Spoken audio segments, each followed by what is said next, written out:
Good morning students. आज हम electron की खोज और कैथोड किरणों का अध्ययन करेंगे। डिस्कवरी ऑफ इलेक्ट्रॉन और कैथोड रेज। अब से पहले हमने इलेक्ट्रॉन, प्रोटॉन, न्यूट्रॉन को जाना था। अब हम देखते हैं कि इलेक्ट्रॉन की खोज कैसे हुई।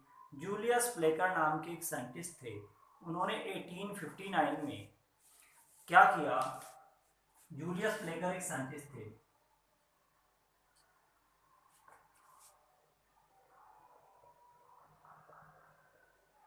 इन्होंने 1859 में कांच की एक लगभग 60 सेंटीमीटर लंबी एक नलिका ले ली। मतलब कांच की इस तरीके की एक नली ले ली, 60 सेंटीमीटर लंबी, और इस नलिका में एक सिरे पर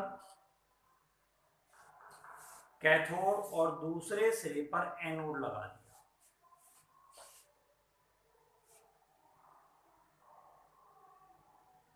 इधर कैथोड लगा दिया, एनोड लगा दिया। एनोड पर प्लस चार्ज होता है और कैथोड पर माइनस चार्ज।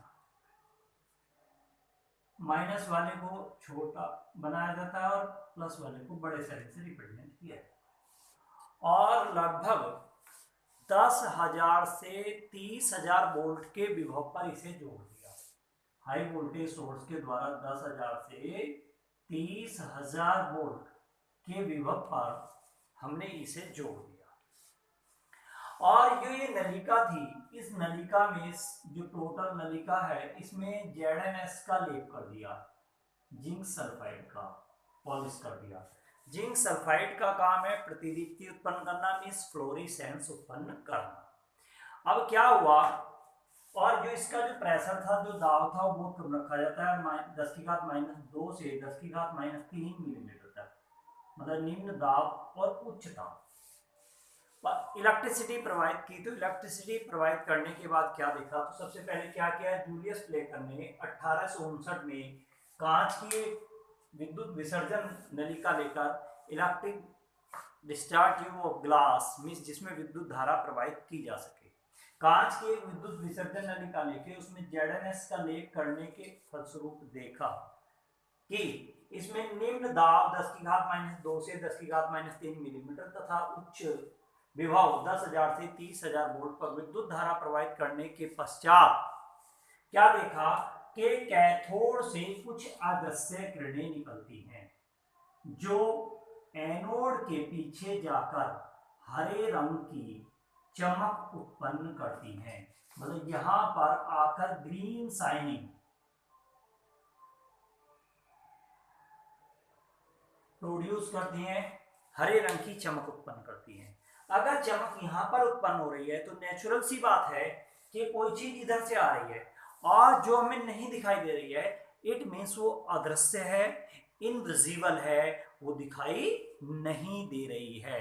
तो हम फिर वही चीज लिखेंगे जो कर रहे हैं कि जूलियस प्लेकर ने 1859 में कांच की एक लंबी नलिका लेकर उसके एक सिरे पर एनोड तथा दूसरे सिरे पर कैथोड लगाकर उसमें जिंक सल्फाइड का पॉलिश करने के फलस्वरूप निम्न दाब मतलब 10⁻² से 10⁻³ मिलीमीटर व उच्च विभव 10,000 से 30,000 वोल्ट विभव पर विद्युत धारा प्रवाहित करने के पश्चात देखा कि एनोड के पीछे हरे रंग की चमक उत्पन्न होती है, अर्थात कैथोड से कुछ अदृश्य किरणें निकलती हैं जो एनोड के पीछे हरे रंग की चमक उत्पन्न करती हैं। कैथोड से निकलने के कारण इन किरणों का नाम कैथोड रेज रख दिया गया। इन किरणों का नाम कैथोड किरणें रख दिया गया। तो अब बात हम करते हैं कि ये जो किरणें हैं इनकी जो प्रॉपर्टीज हैं वो उनकी हम स्टडी करते हैं। तो properties of cathode rays, of cathode rays, cathode किरणों के गुण। कैथोड किरणों के गुणों की बात करें तो विलियम कुक्स, हिटार्फ आदि कई सारे साइंटिस्ट थे जिन्होंने 1896 में, और टॉमसन भी थे, जे थॉमसन ने 1897 में इन किरणों के गुणों का अध्ययन किया। मीन्स जो रेज निकल रही थी, जो दिखाई नहीं दे रही हैं, इनकी जो प्रॉपर्टीज हैं, इन्हें डिस्कस करना चाहा, इनके बारे में जानना चाहा कि क्या चीजें। तो सबसे पहले क्या किया, इन किरणों के मार्ग में एक लाइट पेंडल भी लग दिया, एक हल्के पेंडल का पहिया रख दिया। मीन्स जैसे एक कागज की फिरकी होती है, आपने देखा होगा कि जो मेले होते हैं उनमें फिरकी मिलती है कागज की जो घूमने लगती है, उस तरीके की एक फिरकी मीन्स एक लाइट पेंडल भी, मतलब हल्के, मतलब जो है भार का एक कागज का मीन्स पहिया इनके बीच में रख दिया। तो क्या होता है, ये जो पहिया है वो घूमने लगता है, मीन्स गति करने लगता है। कोई भी चीज अगर गति करेगी, इसका मतलब उसके अंदर गतिज ऊर्जा होगी, काइनेटिक एनर्जी। काइनेटिक एनर्जी आप जानते हैं K equal to half mv²। इसका मतलब उसके अंदर मास भी होगा और उसके अंदर वेलोसिटी भी होगी, वेग भी होगा। तो कैथोड किरणों के मार्ग में एक हल्के पेंडल का पहिया रखने पर देखा कि वो पहिया जो है घूमने लग जाता है, मीन्स गति करने लग जाता है, जिससे सिद्ध होता है कि ये किरणें द्रव्य कणों से मिलकर बनी हैं। मतलब कोई ना कोई कण ऐसा है जिसके अंदर कोई ना कोई द्रव्यमान है। नेक्स्ट बात, इन किरणों के मार्ग में एक अपारदर्शी वस्तु रख दी। अपारदर्शी वस्तु का मतलब जिसमें आर पार ना दिखाई देता हो, इनविजिबल सब्सटेंस रख दिया, ये जिसमें से आर पार ना दिखाई दे, ऐसी कोई चीज रख दी। तो क्या हुआ, उतने ही हिस्से में पीछे शैडो बन गई, उसकी छाया बन गई। मतलब ये जो पार्ट है डार्क हो गया, ग्रीन की जगह इसमें कोई शाइनिंग क्रिएट नहीं हुई। उतने ही हिस्से में अगर बिल्कुल सेम उतने ही हिस्से में कोई चीज हो रही है, इसका मतलब ये किरणें बिल्कुल सीधी रेखा में चलती हैं। अगर ये थोड़ा सा भी टर्न करेंगी, स्ट्रेट लाइन में नहीं मूव करेंगी, तो उतने ही हिस्से में बैक साइड में, बैक वॉल पर उतने ही पार्ट में सेम शैडो नहीं बन सकती। तो इन किरणों के मार्ग में एक अपारदर्शी वस्तु रखने पर उसके उतने ही हिस्से में उसके पीछे वाली दीवार पर उसकी छाया बन जाती है, या जो ग्रीन शाइनिंग है वो प्रोड्यूस नहीं होती है, वो उत्पन्न नहीं होती है, जिससे सिद्ध होता है कि ये किरणें एक सीधी रेखा में चलती हैं। तो अब तक 2 पॉइंट हमने पढ़े। इन किरणों के मार्ग में एक अपारदर्शी वस्तु रखने पर उसकी उतने ही हिस्से में छाया बन जाना सिद्ध करता है कि ये किरणें एक सीधी रेखा में चलती हैं। दूसरी बात हमने पढ़ी, इन किरणों के मार्ग में एक हल्के पेंडल का पहिया रखने पर वह अपनी गतिज ऊर्जा के कारण गति करने लग जाता है, जिससे सिद्ध होता है कि ये किरणें द्रव्य कणों से मिलकर बनी हैं। अब हम देखते हैं कि इन किरणों पर चार्ज क्या है, आवेश क्या है। तो 2 तरीके के फील्ड होते हैं, एक इलेक्ट्रिक फील्ड और एक मैग्नेटिक फील्ड। मीन्स वैद्युत क्षेत्र और चुंबकीय क्षेत्र। वैद्युत क्षेत्र मीन्स इलेक्ट्रिक फील्ड और चुंबकीय क्षेत्र में मैग्नेटिक फील्ड। होगा क्या, हम इसे क्या करेंगे, इन किरणों को के इधर जो है कोई सी भी प्लेट हम कहीं भी लगा सकते हैं, इससे कोई फर्क नहीं पड़ता। हमने इधर नेगेटिव प्लेट लगा दी और इधर पॉजिटिव प्लेट लगा दी। हमें नहीं पता था इन पर कौन सा आवेश है। तो क्या होता है, ये किरणें धनावेशित प्लेट की ओर मुड़ जाती हैं, और धनावेशित प्लेट का मतलब मीन्स प्लस चार्ज की ओर मुड़ रही है। प्लस चार्ज के पास कौन जाएगा, माइनस, क्योंकि एक नॉर्म्स होता है सेम चार्जेस मोर रिपल्सन। समान आवेशों के बीच सबसे अधिक प्रतिकर्षण होता है और अपोजिट चार्जेस मोर अट्रैक्शन।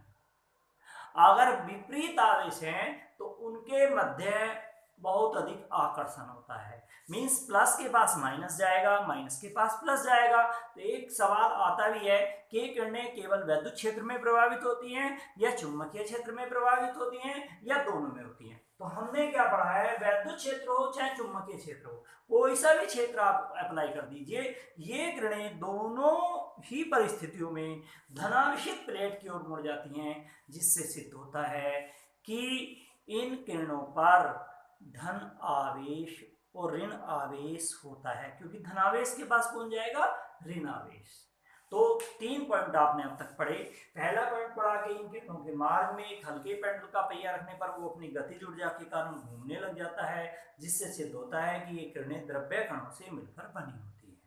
दूसरा पॉइंट हमने पढ़ा कि इन किरणों के मार्ग में एक अपारदर्शी वस्तु रखने पर उसकी उतने ही हिस्से में छाया बन जाती है, जिससे सिद्ध होता है कि किरणें एक सीधी रेखा में चलती हैं।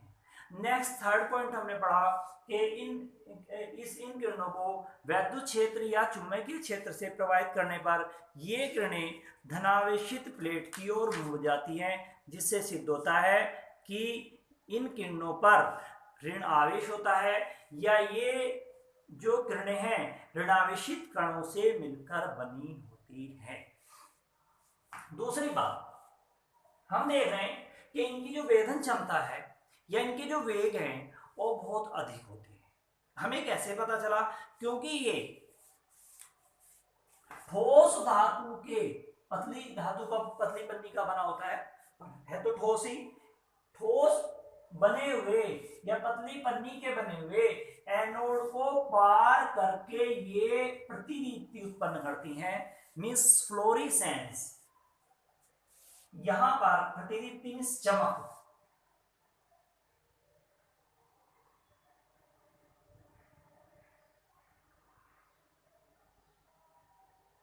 प्रतिदीप्ति उत्पन्न करने का मतलब ये चमक उत्पन्न करती है। ठीक, दो चीज होती है, स्फुटदीप्ति और प्रतिदीप्ति। प्रतिदीप्ति फ्लोरिसेंस और फॉस्फोरिसेंस। फ्लोरिसेंस और फॉस्फोरिसेंस में क्या अंतर है? फ्लोरिसेंस का मतलब होता है टेक इमीडिएटली एक्शन। जैसे एक एग्जांपल मैं आपको देता हूं, जैसे हम जो है स्विच ऑन करते हैं बल्ब का, ये ट्यूबलाइट का, एनीथिंग इस तरीके का, तो एकदम टेक इमीडिएटली एक्शन। जैसे स्विच हम ऑन करेंगे एकदम से बल्ब जलने लग जाएगा। बस बट अगर हम हीटर चलाते हैं तो हीटर का स्विच ऑन करा तो आफ्टर द सम टाइम वो हीटर धीरे धीरे गर्म होगा, और जैसे स्विच ऑफ करेंगे तो वो एकदम से बंद नहीं होगा, उसे उसका टेम्परेचर डाउन होने में थोड़ा सा समय लगेगा। मतलब थोड़ा सा लेट चला, थोड़ा सा देर से चला, पर लेट चलने और लेट से बंद होने के बीच का जो गैप है वो भी सेम नहीं होगा। मैं हीटर के केस की बात कर रहा हूं। वो कहलाती है फॉस्फोरिसेंस, मिस स्फुटदीप्ति। प्रतिदीप्ति टेक इमीडिएटली एक्शन। जैसे स्विच ऑन किया बल्ब जल गया, स्विच ऑफ किया जो है बंद हो गया। टेक इमीडिएटली, जैसे हम ऑन ऑफ करेंगे तो उसी के साथ एकदम से एक्शन लेना। तो ये जैसे ही हम यहां पर इलेक्ट्रिसिटी पास करेंगे तो यहां पर एकदम से ग्रीन शाइनिंग प्रोड्यूस हो जाएगी, मींस फ्लोरिसेंस उत्पन्न हो जाएगी। तो ये किरणें प्रतिदीप्ति मींस फ्लोरिसेंस उत्पन्न करती हैं। नेक्स्ट, इन किरणों के वेग बहुत अधिक होते हैं कि जो फॉइल पेपर होता है, जैसे ये जो फॉइल पेपर हम यूज करते हैं इस तरीके का, अगर कैथोड बना है तो ये ठोस धातु के कैथोड को पार करके उसके पीछे हरे रंग की चमक उत्पन्न करती हैं। और आप देख लीजिए, अगर कोई कागज, हम एक एग्जांपल के तौर पर कोई कागज ले लेते हैं, ये जैसे ये एक एग्जांपल के तौर पर एक कागज है और ये मेरे पास पेन है, तो हम क्या करते हैं, अगर हम इस पर बहुत आराम से टच करेंगे, इस तरीके से करेंगे तो ये कागज नहीं फटेगा। और अगर मैं इसमें जोर से मार दूं तो आप देख रहे हैं होल हो गया, और जोर से मार दूं तो ये और बड़ा होल हो गया। ये देखिए पार निकल गया। क्यों? वेग अधिक है, पावर अधिक हो गई। तो कोई चीज पार कब होगी? जब उसकी जो वेलोसिटी है मींस उसकी जो पावर है, उसका जो वेग है वो अधिक होगा, तो इस तरीके से वो पार कर जाएगी। तो इनकी जो वेधन क्षमता होती है वो अधिक होती है क्योंकि इनके वेग अधिक होते हैं, इलेक्ट्रिक पावर जो है। उसके बाद बात करते हैं नेक्स्ट कि ये गैसों का आयनन कर देती है। अगर हम यहाँ पर कोई गैस रख दें, फॉर एग्जाम्पल हमने HCl गैस रख दी, तो आयनन का मतलब होता है ये H+ और Cl- में उसे तोड़ देगी, मींस आयनाइजेशन कर देगी, विपरीत आवेशित आयन उसके बना देगी। नेक्स्ट, ये फोटोग्राफिक प्लेट को काला कर देती है। What do you mean by the photographic plate? Photographic plate का मतलब होता है जैसे कैमरे की रील, एक्सरे। तो कैमरे की रील या एक्सरे के बारे में आप अच्छे से जानते हैं, अगर कैमरा खुल जाता है तो वो जो रील है वो खराब हो जाती है, काली हो जाती है। इन रीजन जो सनलाइट होती है उससे भी कैथोड किरणें आती हैं, तो वो जब वो पढ़ेंगी तो इसलिए डार्क रूम में जब निगेटिव बनाए जाते हैं, तो ये सिस्टम खत्म हो गया। जब पहले निगेटिव बनाए जाते थे तब एक ब्लैक रूम, डार्क रूम में इस काम को किया जाता था, जिस कैथोड या एनोड रेस उसके कांटेक्ट में ना आए। तो ये फोटोग्राफिक प्लेट को काला कर देती हैं। तो फोटोग्राफिक प्लेट मींस एग्जांपल आप ले लीजिए जैसे एक्सरे। तो एक्सरे में कई सारे पॉइंट्स क्लियर हो जाएंगे। जैसे एक्सरे है किसी भी व्यक्ति का, तो इस तरीके से आप देखते हैं, जो ये मैं ब्लू बना रहा हूँ, ये बोन्स जो होती हैं, हड्डियां जो होती हैं, इस तरीके से ये तो होती है भूरी भूरी ब्राउन सी होती है, और बाकी सारी प्लेट्स काली हो जाती है। क्यों? जैसे ही जो एक्सरे किया जाता है, तो एक्सरे करते समय जैसे सपोज करिए चेस्ट का बढ़ना है, तो लिटा लिया जाता है पर्सन को, और उसकी बैक में नीचे जो है फोटोग्राफिक प्लेट लगा दी जाती है, और ऊपर से कैथोड किरणें डाली जाती हैं। जब कैथोड किरणें डाली जाएंगी तो पहली बात, हमारा जो मांस है उसे पार करके देखिए पीछे तक निकल जाती हैं, तो इनके वेग जो है बहुत अधिक होते हैं। नेक्स्ट, हमारे जो बॉडी है, बॉडी के अंदर जो बोन्स है, जो हड्डियां हैं, वो अपारदर्शी होती हैं, उनमें आकार नहीं दिखाई देता है। तो आप देखते हैं कि अगर कहीं फ्रैक्चर वगैरह कोई चीज हो जाए, तो जहां से टूटेगी केवल उतने हिस्से में ब्लैक लाइन आएगी, बाकी सारा ब्राउन ब्राउन रहेगा। तो फोटोग्राफिक प्लेट को बाकी एरिया में काला कर देती हैं, पहला पॉइंट क्लियर हो गया। दूसरे, वेग बहुत अधिक होते हैं, आपने देख लिया हमारी बॉडी को पार कर गई। तीसरी, सीधी रेखा में चलती है, जितनी मोटी हड्डी होगी उतना ही हिस्सा ब्राउन होगा, बाकी सारे का सारा काला होगा। तो नेक्स्ट बात आती है कि ये किरणें एक्सरे की बात कर रहे हैं ना, तो ये किरणें एक्स रेज उत्पन्न करती हैं। तो अब तक कितने पॉइंट्स मैंने बताए वो आपको लर्न करनी है। नंबर 1, इन किरणों के मार्ग में एक अपारदर्शी वस्तु रखने पर उतने हिस्से में छाया बन जाती है, जिससे सिद्ध होता है कि इनमें सीधी रेखा में चलती हैं। नंबर 2, इन किरणों के मार्ग में कंघे पेंडल का पहिया रखने पर वो गति करने लग जाता है, तो जिस गतिज ऊर्जा के कारण जिससे सिद्ध होता है किरणें द्रव्य कणों से मिलकर बनी होती हैं। नेक्स्ट, इन किरणों को वैद्युत क्षेत्र या चुंबकीय क्षेत्र से प्रभावित करने पर ये धनावेशित प्लेट की ओर मुड़ जाती हैं, जिनसे सिद्ध होता है कि ये किरणें ऋणावेशित द्रव्य कणों से मिलकर बनी होती हैं। नेक्स्ट, ये किरणें प्रतिदीप्ति उत्पन्न करती हैं। नेक्स्ट, ये किरणें गैसों का आयनन करती हैं। नेक्स्ट, इन किरणों के वेग बहुत अधिक होते हैं, और इस कारण ये कैथोड को पार करके हरे रंग की चमक उत्पन्न करती है। नेक्स्ट, ये किरणें फोटोग्राफिक प्लेट को काला कर देती हैं, ये किरणें एक्स किरणें उत्पन्न करती हैं। अब बात करते हैं nature of the cathode rays. Cathode किरणों की प्रकृति क्या है?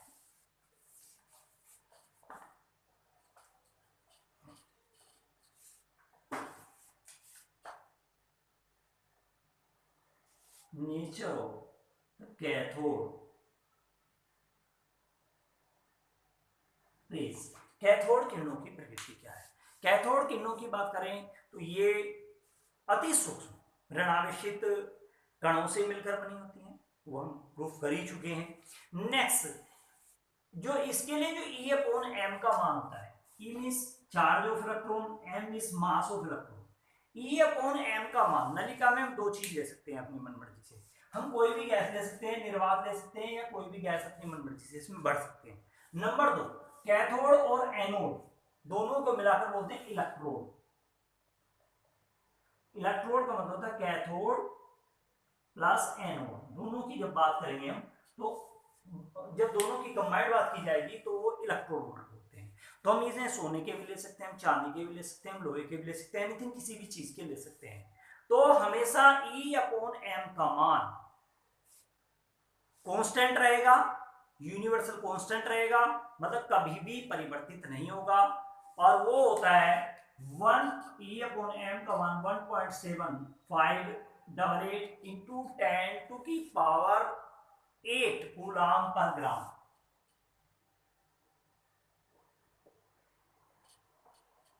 ये मान हमेशा फिक्स रहता है E/m का, मतलब चाहे कोई भी गैस आप ले, चाहे नियोन ले लें, चाहे हीलियम ले लें, चाहे ऑर्गन ले लें, एनीथिंग, कोई ऑक्सीजन ले लें, नाइट्रोजन ले लें, इसका मतलब क्यों प्रभाव नहीं पड़ता? क्योंकि पावरफुल पर्सन पर किसी का कोई इफेक्ट नहीं पड़ता, आप भी जानते हैं।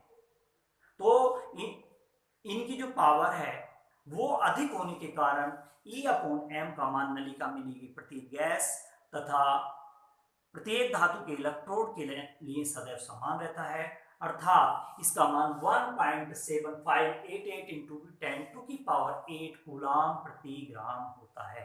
कैसे आया ये?